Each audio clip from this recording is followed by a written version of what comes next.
اعوذ باللہ من الشیطان الرجیم بسم اللہ الرحمن الرحیم الذین آمنوا اذا نودی للصلاة من یوم الجمعہ فاسعوا الى ذکر اللہ وذروا البیع ذلکم خیر لکم ان کنتم تعلمون فإذا قضيت الصلاة فانتشروا في الأرض وابتغوا من فضل الله واذكروا الله كثيرا لعلكم تفلحون وإذا رأوا تجارة أو لهوا انفضوا إليها وتركوك قائما قل ما عند الله خير من اللهو ومن التجارة والله خير الرازقين وعن أوس بن أوس رضي الله عنه قال قال رسول الله صلى الله عليه وسلم من غسل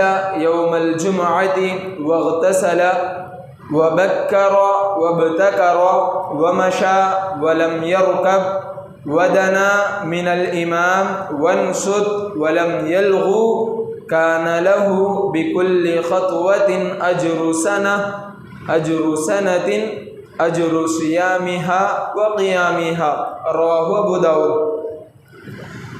تمام قسم کی تعریفات، توصیفات، بڑائی، بزرگی، کبریائی، عز و شرف اسی وحدہ لا شریک لہ خالق کائنات مالک ارض و سما کے لیے لائق و زیبا ہے، جس رب العالمین نے ہم تمام لوگوں کو انسان بنایا، اسلام جیسی سب سے بڑی اور عظیم نعمت سے نوازا۔ وہی اللہ رب العالمین کی ذات عبادتوں کے قابل ہے، جس نے ہمارے لیے آسمان و زمین، چرند پرند، حیوان، درندے، تمام کی تمام مخلوقات کو صرف اور صرف انسانوں کے لیے پیدا کیا اور تمام کی تمام چیزوں کو انسانوں کے لیے فائدہ مند بنایا۔ اسی اللہ رب العالمین کے لیے تمام کی تمام تعریفیں، اور وہی رب العالمین عبادتوں کے قابل ہے، جس نے ہماری رہنمائی، ہماری رشد و ہدایت، ہمیں سیدھا راستہ بتلانے کے لیے انبیاء و رسول کو بھیجتا رہا، خصوصاً ہمارے اور آپ کے آخری نبی محمد الرسول اللہ صلی اللہ علیہ وسلم کو مبعوث فرمایا۔ اس نبی پر خصوصی طور پر اللہ رب العالمین کے بے انتہا درود و سلام نازل ہوں، ساتھ ہی ساتھ اس نبی کے صحابہ اور آپ کے ساتھ دینے والے ساتھیوں پر اللہم صلی وسلم علی نبینا محمد وعلی آلہ وصحبہ ومن تبعہم بإحسان الی یوم الدین۔ معزز بزرگان دین، نوجوانان اسلام، پردہ نشین خواتین اسلام، آج کے جمعہ کا عنوان ہے جمعہ کے دن کی سنتیں۔ آدمی کو جمعہ کے دن کون سے کام کرنے ہیں اور بوقت جمعہ کن کاموں سے ہمیں رکنا ہے، مختصر سے انداز میں آپ لوگوں کے سامنے پیش کرنے کی کوشش کی جائے گی۔ اس سے پہلے آپ کے سامنے بتلایا گیا تھا، امید کہ وہ باتیں یاد ہوں گی۔ پہلے بتلائے تھے کہ جمعہ کی اہمیت کیا ہے، جمعہ کی فضیلتیں کیا ہیں، ان باتوں کو اپنے سامنے رکھتے ہوئے ان باتوں پر بھی عمل کریں، انشاءاللہ آپ دارین میں کامیابی حاصل کریں گے۔ اللہ رب العالمین سے دعا کرتے ہیں کہ اللہ کہنے اور سننے سے زیادہ ان باتوں کو یاد رکھ کر ان پر عمل کرنے کی ہمیں توفیق عطا فرما، آمین یا رب العالمین۔ میرے بھائیوں، جمعہ کی سنتیں بہت ساری ہیں۔ سب سے پہلی چیز جمعہ کے دن جو ہمیں کرنا ہے وہ مسجد کی صفائی۔ اس کا مطلب یہ نہیں کہ بقیہ دنوں میں مسجد کی صفائی چھوڑ دیں گے، ایسا نہیں، بلکہ مسجد یہ اللہ رب العالمین کے گھر ہیں۔ ہمارے گھروں میں عورتیں ڈیلی صبح شام صفائی کرتے رہتے، جھاڑنا پوچھنا ڈیلی کا ڈیلی رہتا، مگر مسجد یہ اللہ رب العالمین کا گھر ہے۔ گھروں میں، ہمارے گھروں میں رہنے والے انسان ہیں، ہم عام لوگ ہیں، مگر یہ اللہ رب العالمین کا گھر ہے۔ اس میں رہنے والی مخلوق کون سی ہے؟ کون سی مخلوق؟ فرشتے، اللہ رب العالمین کی سب سے پاک مخلوق، اللہ رب العالمین کی فرمان کے خلاف ورزی نہ کرنے والی مخلوق اس جگہ پر رہتی ہے، تو ہر موقع پر ہر وقت مسجدوں کی پاکی اور صفائی کا خیال رکھنا ہم میں کے ہر آدمی پر ضروری ہے۔ صرف مسجد کے مؤذن پر، مسجد کے متولی پر، مسجد کے امام پر نہیں، بلکہ ہم میں کا ہر آدمی، ہر نوجوان، ہر ایک آدمی کی ضروری ہے، ہر ایک آدمی پر یہ چیز ضرورت بنتی ہے کہ وہ مسجدوں کی صفائی کرے۔ اگر ہم دیکھ لیں مسجدوں کی صفائی کے معاملے میں اللہ کے نبی صلی اللہ علیہ وسلم کا معاملہ کیا تھا، تو ہمیں کا ہر ایک آدمی جانتا ہے کہ نبی صلی اللہ علیہ وسلم مسجد کی صفائی کو کس قدر اہمیت دیا کرتے تھے۔ ایک مرتبہ آپ صلی اللہ علیہ وسلم مسجد تشریف لاتے ہیں اور دیکھتے ہیں کہ مسجد میں ایک جگہ پر، ایک دیوار پر بلغم پڑا ہے، تھوک پانی نہیں، کیا پڑا ہے بھائی؟ بلغم۔ انسان منہ میں لے کر کے تھوڑی دیر رکھنا برداشت نہیں کرتا، آتے ہیں کچھ فوراً تھوک ڈالنا، ویسا بلغم جس سے انسان کراہت محسوس کرتے، وہ تھوک مسجد نبوی کی دیواروں پر پڑا تھا۔ اللہ کے نبی وقت کے امام ہیں، وقت کے نبی ہیں، انبیاء کے سردار ہیں، سب سے بڑی شخصیت ہے۔ انہوں نے کیا کیا؟ مسجد کے بڑے، نبیوں کے بڑے ہونے کے ناطے میں بڑا ہوں، تمہیں جاؤ صاف کرو، بولے اللہ کے نبی؟ صحابہ جاؤ صاف کرو، گندگی ہے، بولے نہیں۔ اللہ کے نبی صلی اللہ علیہ وسلم خود وہاں پر گئے اور اپنے ہاتھ سے اس کو کھرچ کر صاف کیا۔ اللہ اکبر! کیا کیا میرے بھائیوں؟ اللہ کے نبی نے بلغم کو اپنے خود کے ہاتھ سے کھرچ کر کے صاف کیا۔ یہ نہیں دیکھا کہ کیا پڑا ہے، یہ نہیں دیکھا کہ کرنے والا کون ہے، یہ نہیں سوچا کہ میں کون ہوں، میرا مقام و مرتبہ کیا ہے، کچھ بھی نہیں دیکھا۔ بس مسجد میں گندگی دکھ گئی، نبی کو برداشت نہیں ہوا، نبی گئے خود سے صاف کرے۔ یہ ہوتی ہے مسجد کی صفائی کے بارے میں انبیاء کے سردار کا معاملہ۔ اور میں اور آپ کس کھیت کے ملی ہیں، ہمارا کیا معاملہ ہے، ہماری کیا حالت ہے؟ دل پر ہاتھ رکھ کر کے بتائیں، آج تک آپ میں سے کسی نے کبھی مسجد کی صفائی کی ہے؟ اپنے آپ کو جواب دیں، اپنے آپ کو جواب دیں کہ ہم میں سے کتنے لوگوں نے اللہ رب العالمین کے ان گھروں کی صفائی کی ہے، اللہ رب العالمین کے گھر کی صفائی کر کے اپنے آپ پر فخر کیا ہے۔ ہمیں صفائی کرنا نہیں آتا، بس یہی آتا ہے کہ آنے کے بعد مسجد کے متولی کو تانے دیں، مسجد کے مؤذن کو تانے دیں، انگلیاں اٹھا کر کے بتائیں کہ یہ کیا صاف کریا، ایچ کیا گندا ہے، سو ایسا کیا مسجد رکھنا، سو نہیں۔ یہ ہمارے نبی کی سنت نہیں ہوتی، ہمارے نبی کا رویہ یہ نہیں ہوتا۔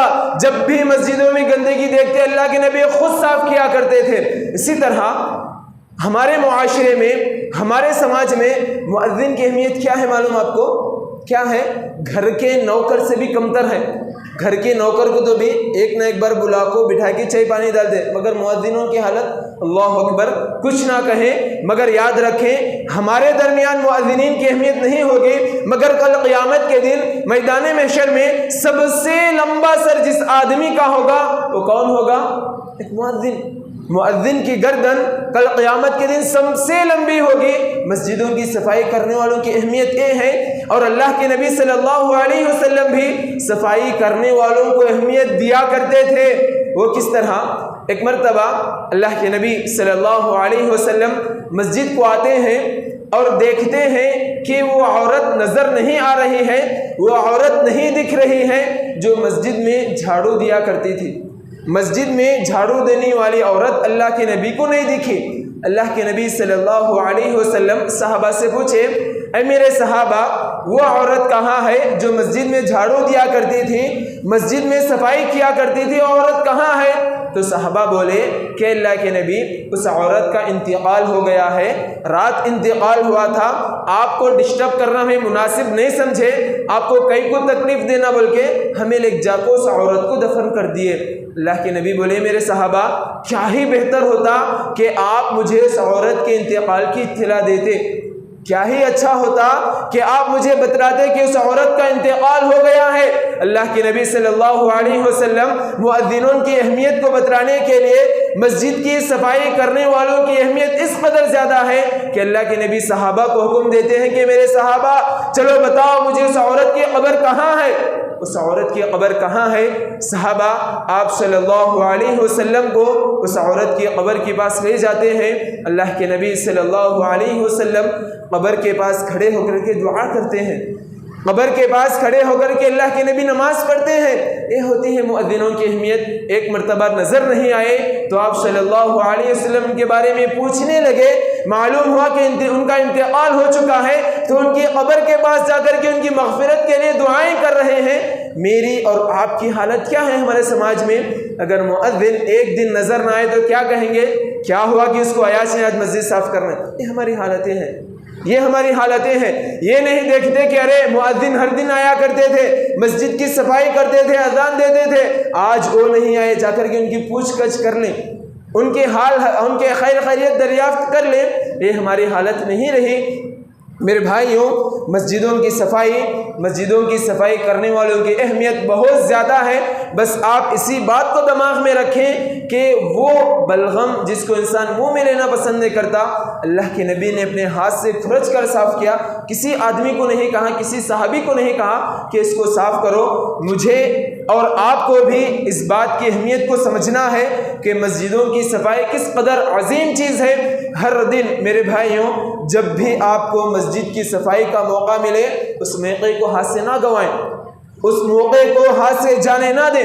اگر کہیں کچھ بھی کچرا نظر آئے، اے مؤذن آؤ جی یہاں کچرا ہے دیکھو، ایسا بولنے کے بجائے کچرے کو دیکھ کر کے غنیمت سمجھیں، اپنے لیے توفیق سمجھیں، اپنے لیے ثواب کا کام سمجھیں، فخر محسوس کریں، اللہ نے مجھے موقع دیا مسجد کی صفائی کا، یہ سوچ کر کے فوراً مسجد کی صفائی کریں، اس کچرے کو، اس گندگی کو مسجد سے دور کریں، اور دیکھیں کہ اللہ رب العالمین اس کے بدلے میں آپ کی زندگیوں میں کس قدر برکتیں دیں گے۔ یہ نہ سوچیں کہ میں کروں گا تو 4 لوگ دیکھیں گے، 4 لوگوں کے درمیان میرا نام ہوگا۔ اس ریاکاری کو اپنے دل و دماغ سے ہٹا کر میں بڑا ہوں، میں چیئرمین ہوں، میں یہ ہوں، میں وہ ہوں، میں فلاں ہوں، اس بڑکپن کو اپنے دلوں سے ہٹا کر کے مسجد کی صفائی میں آگے بڑھیں، مسجد کو صاف رکھنے کی کوششیں کریں۔ اس لیے کہ خاص کر جمعہ کے دن دیگر دنوں کے مقابلے میں پبلک زیادہ ہوتی ہے، لوگ زیادہ آتے ہیں، مسجدیں بھرتی ہیں، تو اس لحاظ سے جمعہ کے دن خصوصی طور پر اور عمومی طور پر ہر دن ہر نماز کے موقع پر مسجدوں کی صفائی کا خاص خیال رکھیں۔ یہ جمعہ کے دن خصوصی طور پر جو کام ہم میں کے ہر ایک کو کرنا ہے، کس کو؟ مؤذن کو، متولی کو نہیں، بلکہ ہم میں کے ہر آدمی کو، ہر ایک شخص کو اس بات کا خیال رکھنا ہے۔ خاص کر نوجوانوں سے گزارش ہے کہ اس موقع کو ہاتھ سے جانے نہ دیں، بڑھ چڑھ کر کے آئیں، جمعہ کے دن مسجد کی صفائی کریں، اور جتنا زیادہ ہو سکے اتنا زیادہ ثواب حاصل کرنے کی کوشش کریں۔ اسی کے ساتھ ساتھ جمعہ کے دن جو کام ہمیں کرنے ہیں ان میں سے ایک دوسرا کام ہے جمعہ کے دن غسل کر کے مسجدوں کو آنا، جمعہ کے دن نہا کر کے فریش ہو کر کے مسجدوں کو آنا۔ ایک مرتبہ مفسر قرآن عباس رضی اللہ عنہ، عبداللہ بن عباس رضی اللہ عنہ سے صحابہ نے پوچھا کہ اے مفسر قرآن، ہمیں ذرا بتلائیے کہ جمعہ کے دن غسل کرنا واجب ہے یا نہیں؟ تو صحابی رسول نے فرمایا کہ واجب تو نہیں، مگر جمعہ کے دن غسل کرنا ضروری ہے، اور اللہ کے نبی نے اس کے کرنے کا حکم دیا ہے۔ اور وجہ بتلاتے ہیں کہ پہلے زمانے میں لوگ اونی کے کپڑے، یعنی کہ نرم کپڑا جو پانی کو پی کر کے جذب کر لیتا ہے، ویسے کپڑے پہنا کرتے تھے، اور پہن کر کے پیٹھ پر بوجھ اٹھا کر کے گھوما کرتے تھے، کولی کا کام کرتے تھے، جس کی بنا پر ان کے جسموں میں پسینہ نکل جاتا، جسم میں کپڑوں پر پسینہ جم جاتا، اور صحابہ اسی حالت میں مسجدوں کو آتے۔ مسجدیں چھوٹی تنگ تھیں، چھت اتنے اونچے نہیں تھے، تو ہوا جانے آنے کے راستے صحیح سے نہیں تھے، جس بنا پر بدبو مسجد میں پھیل جاتی تھی۔ اللہ کے نبی نے ایک مرتبہ مسجد میں بدبو کو محسوس کیا، تو اللہ کے نبی نے حکم دیا کہ میرے صحابہ، تم مسجدوں کو آنے سے پہلے غسل کر لیا کرو، تم مسجدوں کو آنے سے پہلے اچھے طریقے سے نہا لیا کرو، تاکہ مسجدوں میں بدبو نہ رہے، مسجدوں میں بدبو نہ پھیلے۔ اسی طرح ایک اور حدیث میں آپ صلی اللہ علیہ وسلم نے فرمایا، من توضأ یوم الجمعۃ فبها ونعمت ومن اغتسل فهو افضل، کہ جو آدمی جمعہ کے لیے وضو بنا کر کے آتا ہے تو اس کے لیے بہتر ہے، ومن اغتسل فهو افضل، اور جو آدمی غسل کر کے مسجد کو آتا ہے تو یہ اس کے لیے افضل ہے۔ تو ہم میں کا ہر ایک آدمی افضل کام کو حاصل کرنے کی کوشش کریں۔ ہم میں کا ہر ایک کام کرنے والے ہیں، چاہے کچھ بھی ہو، کسی بھی طرح کا کام کیوں نہ ہو، مگر جمعہ کو آنے سے پہلے باقاعدہ طور پر اچھے طریقے سے غسل کریں، اپنے آپ کو صاف کریں، اس کے بعد مسجدوں کو آئیں۔ اسی طرح جمعہ کے دن ہمیں جو کام کرنے ہیں ان میں سے ایک کہ ہمارے لباس میں سے سب سے بہترین اور اچھا لباس پہن کر کے مسجدوں کو آنا۔ کیا کرنا؟ اچھا لباس پہننے کو آنا، اچھا لباس پہن کر کے اچھے طریقے سے تیار ہو کر کے مسجدوں کو آنا۔ جیسا کہ عائشہ رضی اللہ عنہ کی حدیث ہے، آپ صلی اللہ علیہ وسلم نے ایک مرتبہ لوگوں کو دیکھا کہ لوگوں کے کپڑوں پر، صحابہ کے کپڑوں پر میل کچیل لگی ہوئی ہے، کام کر کے ویسے ہی آ گئے تھے، گندگی ہے، تو صحابہ سے آپ صلی اللہ علیہ وسلم نے مخاطب ہو کر کے فرمایا، ما علی احدکم ان وجد ساعتا ان یتخذ ثوبین بجمعۃ، کہ اگر کیا ہی بہتر ہوتا کہ اگر آپ کے پاس طاقت ہو، وسعت ہو، آپ کے پاس اگر طاقت ہے تو آپ لوگ کیا کریں، دو کپڑے جمعہ کے لیے خاص رکھیں، بغیر محنہ۔ جو دو کپڑے اب خاص رکھ رہے ہیں ان کپڑوں پر آپ محنت مزدوری کا کام نہ کریں، یعنی جمعہ کے لیے لباس الگ، کام کرنے کے لیے لباس الگ۔ آپ صلی اللہ علیہ وسلم نے خاص کر اس بات کا حکم دیا کہ صحابہ مزدوری کیا کرتے تھے، تو میرے صحابہ تم مزدوری کے لیے لباس الگ رکھ لو اور دو کپڑے ایسے رکھو جو خاص کر صرف اور صرف جمعہ کے دن پہنے جاتے ہوں۔ لہٰذا میرے اور آپ کے لیے بھی ضروری ہے کہ جمعہ کے لیے کچھ لباس مختص رکھیں، ایسے لباس جو عام دنوں میں نہ ہو، کچھ اچھے لباس پہن کر کے مسجدوں کو آئیں۔ اس میں ایک اور بات، لباس پہن کر کے آتے ہوئے اس بات کا بھی خیال رکھیں کہ آپ کس کے پاس آ رہے ہیں۔ کس کے پاس آ رہے ہیں بولو آپ؟ اللہ رب العالمین کے پاس۔ اللہ کے پاس اشناری سو مسجدوں کو آتے ہیں، اللہ رب العالمین تمام کے تمام بادشاہوں کا بادشاہ، سرداروں کا سردار، تمام کے تمام دنیا جہاں کو پیدا کرنے والا رب العالمین، اس کے سامنے آپ آ رہے ہیں، اس کے گھر کو آپ آ رہے ہیں، اچھے لباس پہن کر کے ہیں، مگر کیسا نہیں معلوم، اوپر کا بٹن کھل لے کو، سینہ چڑھا لے کو، ایسا چاہنے سو مسجدوں کو ایش طریقہ ہونا سو ہمارا ایسا کہ اوپر چڑھا لیں، بٹن کھول لیں، لڑنے جا رہی ہیں کسی سے۔ میرے بھائیوں یہ ادب کے خلاف ہے۔ اگر آپ کسی بڑے آدمی کے پاس جائیں گے تو بٹن کھلا رہے گا، آپ کا اوپر کا کھلا رہتا بٹن آپ کے اوپر کا، حسینہ اوپر کو دی، غصے میں سے سینہ تان کو جاتی، کیسے جاتی؟ جھک کو گنیا پورے لگا لے کو، ہستینہ نیچے کر لے کو، صاحب اچھے ہیں کیا، ایک دم جھک کو عاجزی کے ساتھ۔ تو ویسے معمولی آدمی کے پاس اب ایسا آ رہے ہیں، اللہ رب العالمین ہے میرے بھائیوں، آپ کو کیسے آنا ہوگا؟ اور زیادہ ادب کے ساتھ، اور زیادہ احترام کے ساتھ، ابھی اچھے نرم انداز میں۔ میرے بھائیوں یہ غلطی بہت زیادہ عام ہو گئی ہے ہمارے لوگوں میں، ہمارے درمیان یہ بہت زیادہ عام ہے کہ ہمیشہ اوپر کا بٹن کھلا رہتا۔ یہ پورے اوپر کی بات نہیں کرو، یہ درمیانی والا جو ہے نا، یہ کھلا رکھ لیتے ہیں، ایسا نکل کے رہتا، پورا دکھتا رہتا سامنے کا۔ وہ خاص کر جو روڑی قسم کے لوگ رہتے، گلے میں چینا وغیرہ ڈالنے کے رہتے وہ بتانا، ہاتھوں میں بیاز لیٹر رہتے وہ بتانا، اوپر چلا لیتے۔ ایک گنڈا گردی ہے نا، مسجدوں کے باہر تک رکھیں، مسجد میں جب آئیں تو صاف بہترین انداز میں اچھے آدمی بن کر کے آئیں، تاکہ آپ اللہ رب العالمین کی نگاہوں میں بھی بہتر بن سکیں۔ اسی طرح یہ غلطی عام دیکھی جاتی ہے کہ وضو کرنے کے بعد ہستین اوپر ہی رہتے، ایسے جگہ نمازوں میں کھڑے ہو جاتے، کھڑے ہوتے نا، یہ ہماری عام عادت بن گئی ہے، تھوڑا 1 منٹ لیٹ ہوا تو بھی پرواہ نہیں، مگر ہستینہ نیچے کر لے۔ کئی کدو ہمیں جن کے سامنے کھڑے ہو رہے ہیں وہ اللہ رب العالمین کی ذات ہے، اس بات کو نہ کو بھولو۔ یہ بات ہرگز اپنے دماغوں سے نہ نکالو کہ ہم جس کے سامنے کھڑے ہو رہے ہیں، جس کے دربار میں جا رہے ہیں، جس کے گھر کو جا رہے ہیں، وہ دنیا تو کیا تمام کی تمام چیزوں سے بڑھ کر کے ہے، ہر چیز پر قدرت رکھنے والا اللہ رب العالمین ہے۔ تو لہٰذا اپنے لباس کو درست کر کے مسجدوں کو آئیں، اور ساتھ ہی ساتھ بٹن ہستینوں کا بہت زیادہ دیکھا گیا ہے، خاص کر ہماری مسجدوں میں، اہل حدیث کی مسجدوں میں یہ عادت بہت زیادہ عام ہے کہ ہستینہ اوپر چڑھالے کو رہتے تو برائے مہربانی اللہ رب العالمین کے خاطر اللہ کے لیے وضو بنانے کے فوراً بعد ہستینوں کو نیچے کر لیں. آپ کے ہستین زیادہ سے زیادہ پانی کی وجہ سے بھیگ جاتے اتنا اچنا کیا تو نقصان ہوتا بھیگنے سے نہیں ہوتا. اللہ رب العالمین کے سامنے آپ بے ادب نہ بنے, اللہ رب العالمین کی بھی حرمتی نہ کریں, بلکہ ادب کے ساتھ, احترام کے ساتھ, سلیقے کے ساتھ آپ مسجدوں کو آئیں اور مسجدوں میں آ کر کے بیٹھیں. اسی طرح لباس کی جب بات آئی ہے تو یہ بات بھی یاد رکھیں کہ لباس میں سب سے بہترین لباس, سب سے اچھا لباس پہن کر کے مسجدوں کو آنا ہے. اس کا مطلب یہ نہیں کہ ٹائن فٹ جینساں پہنے, ٹی شرٹاں یہاں تک اس میں لے چولہاں کے سر کے, ایسا پہن کر کے مسجدوں کو نہیں آنا. اللہ اکبر کبیرہ, پیچھے کے صف میں کھڑے ہو کر کے جب دیکھتے ہیں تو ہماری نمازیں برباد ہو جاتی ہیں. کیسا پہنتے وہ لوگ کپڑے, پینٹ نیچے کو رہتی, بنین اوپر کو رہتی, پیچھے کا پورا دکھتا رہتا. نعوذ باللہ من ذالک. میرے بھائیوں, اب اللہ کے گھروں کو آ رہے ہیں, کیا آپ ایسے آدھے کپڑے پہن کو باہر گھومنا پسند کرتے؟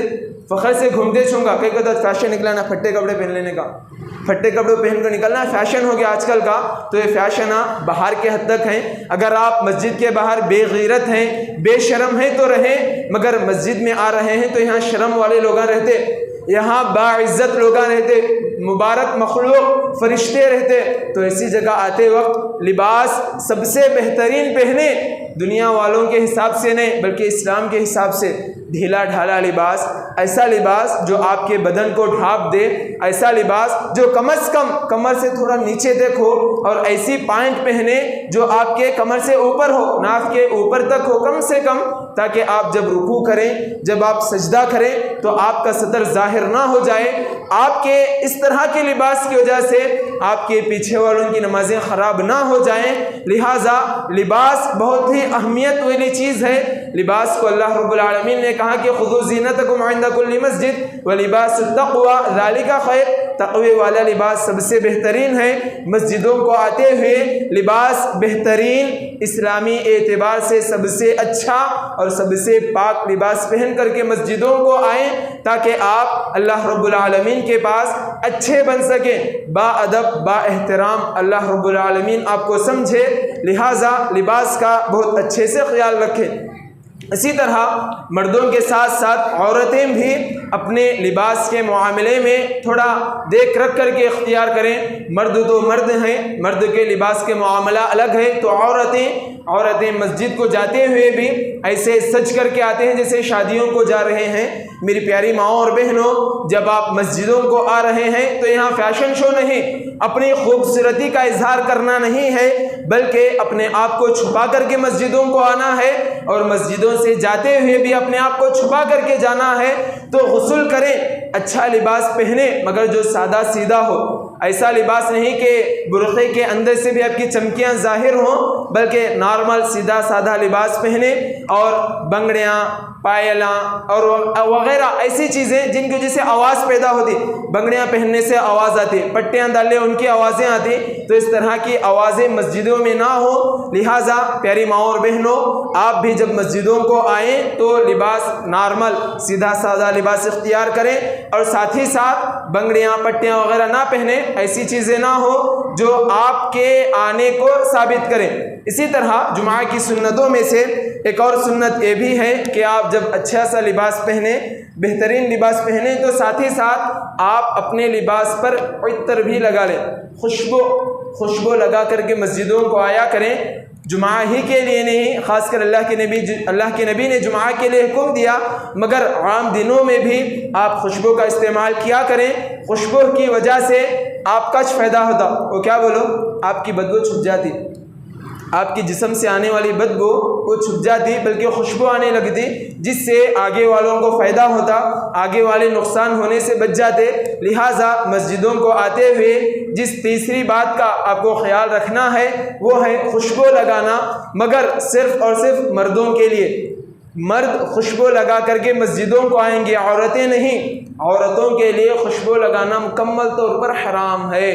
اگر عورتیں خوشبو لگا کر کے باہر نکلتی ہیں, ایسی خوشبو میں بھی ایسی خوشبو جو مردوں کو اپنی جانب کھینچنے والی ہو, ایسی خوشبو جس کو مرد سونگھ سکے, اگر عورت ایسی خوشبو لگا کر کے باہر نکلتی ہے تو آپ صلی اللہ علیہ وسلم کی زبانی سن لیں, فَهِيَ زَانِيَةٌ, فَهِيَ زَانِيَةٌ، ایسی عورت جو خوشبو لگا کر باہر نکلتی ہے، اس کی خوشبو کو سن کر کے مرد اس کی طرف متوجہ ہوتے ہیں، اس کی جانب دیکھتے ہیں، تو ایسی عورت زانیہ ہے۔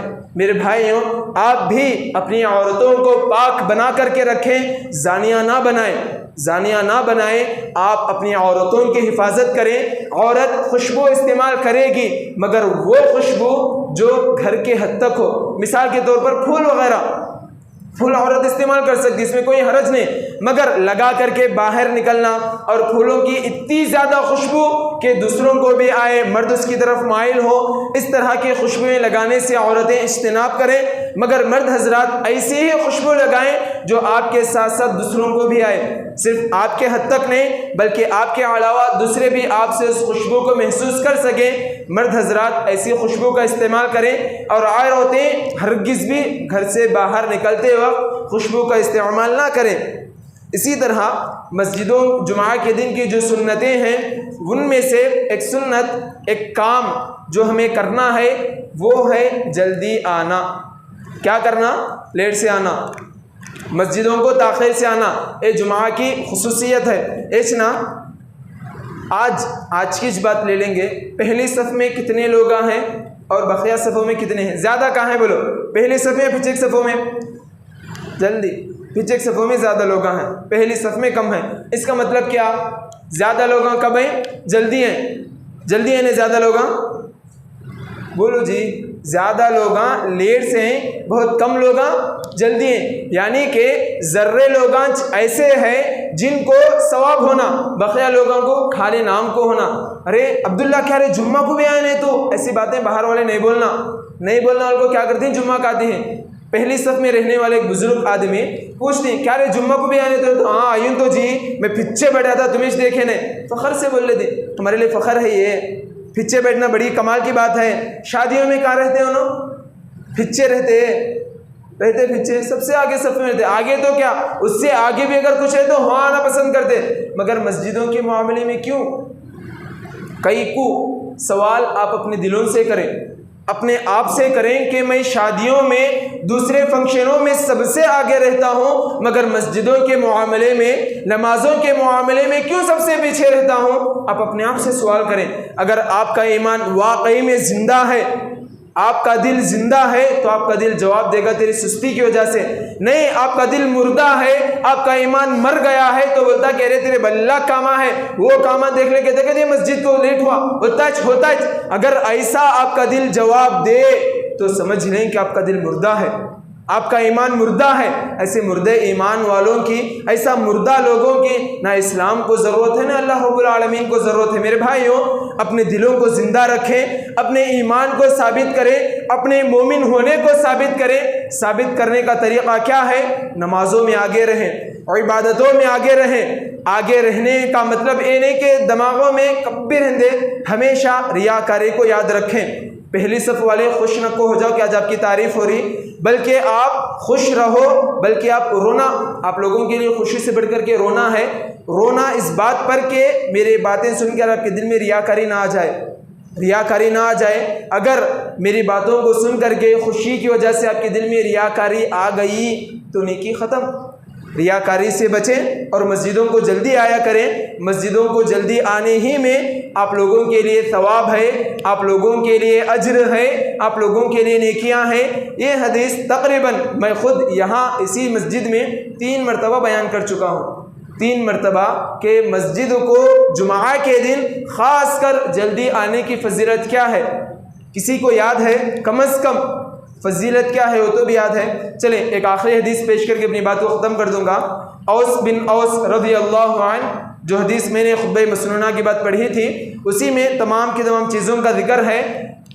اللہ کے نبی صلی اللہ علیہ وسلم فرماتے ہیں من غسل یوم الجمعۃ واغتسل، کہ جو آدمی جمعہ کے دن اچھے طریقے سے غسل کرتا ہے، وبکر وابتکر، اور خوشبو لگاتا ہے، بہترین لباس اختیار کرتا ہے، ومشى ولم يركب، اور چل کر کے مسجد کو آتا ہے، سوار ہو کر کے مسجد کو نہیں آتا، ودنا من الامام، اور امام کے قریب ہو کر کے بیٹھتا ہے، ٹیکا لے کر کے مسجد کے باہر، دور نہیں، مسجد امام صاحب کے قریب، ودنا من الامام، امام صاحب کے قریب بیٹھتا ہے، واستمع، اور غور سے خطبے کو سنتا ہے، ولم یلغو، اور لغو کام نہیں کرتا، فکان لہ بکل خطوۃ، اس آدمی کے لیے اس کے ہر قدم پر 1 سال کا ثواب ہے۔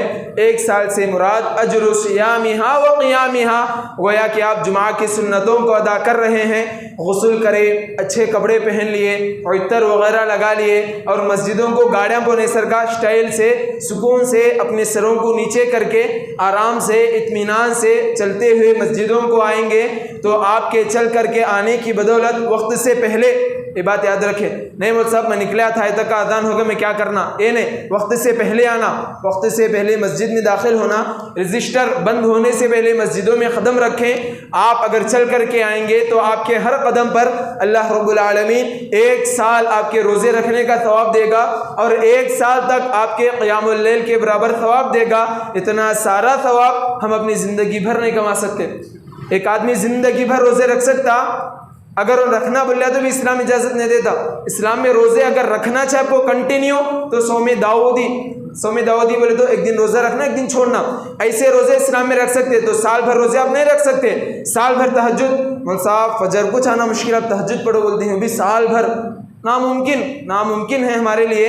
تو میرے بھائیوں، یہ عمل کر کے آپ سال بھر کے روزوں کا ثواب اور سال بھر کے لیے آپ تہجد کی نماز کا ثواب حاصل کر سکتے ہیں۔ بس ایک چھوٹی سی بات کی وضاحت کر دوں، جمعہ میں لغو کام کرنے سے میں بچنا ہے۔ لغو بولے تو کیا؟ لغو بولے تو آپ صلی اللہ علیہ وسلم فرماتے ہیں، لغو سے مراد 2 چیزیں آپ صلی اللہ علیہ وسلم نے فرمایا۔ ایک آ کر کے اذا قال لصاحبک انصت فقط لغیت، 2 آدمیاں مسجد میں بیٹھ کو باتیں کر لیتی ہیں، آپ باتیں نہیں کر رہے ہیں، آپ کے سامنے دوسرے کر لے بیٹھیں، آپ ان کو بولے کہ خاموش رہو، بولے نہیں، ایسا اشارہ بھی کریں تو آپ صلی اللہ علیہ وسلم بولے یہ لغو کام ہے۔ یہ کیا ہے؟ لغو کام۔ 2 بات چیت کرنے والوں کو خاموش کرانا بھی کیا ہے؟ لغو کام ہے۔ اسی طرح آپ صلی اللہ علیہ وسلم، صحیح مسلم کی حدیث ہے، آپ صلی اللہ علیہ وسلم فرماتے ہیں کہ اگر کوئی آدمی دوران جمعہ خطبے کے درمیان کنکر سے بھی اگر کھیلتا ہے، ایک کنکر کو بھی اگر ادھر اٹھا کر ادھر ڈالتا ہے تو فقد لغیت، اس آدمی نے لغو کیا۔ فمن لغیت لا جمعۃ لہ، ابو داؤد کی حدیث ہے کہ جو آدمی لغو کام کرے گا اس کا جمعہ نہیں ہوگا۔ اللہ اکبر۔ جو آدمی لغو کرے گا اس کے لیے جمعہ نہیں ہوگا، یعنی کہ اس کے لیے جمعہ کا ثواب نہیں۔ تو میری اور آپ کی حالت دیکھ لیں کہ آنے کے بعد فونوں کے ساتھ، کپڑوں کے ساتھ، اینوکوں کے ساتھ ابھی کیا کیا کھیلنے بیٹھتے کہ اللہ بہتر جانے۔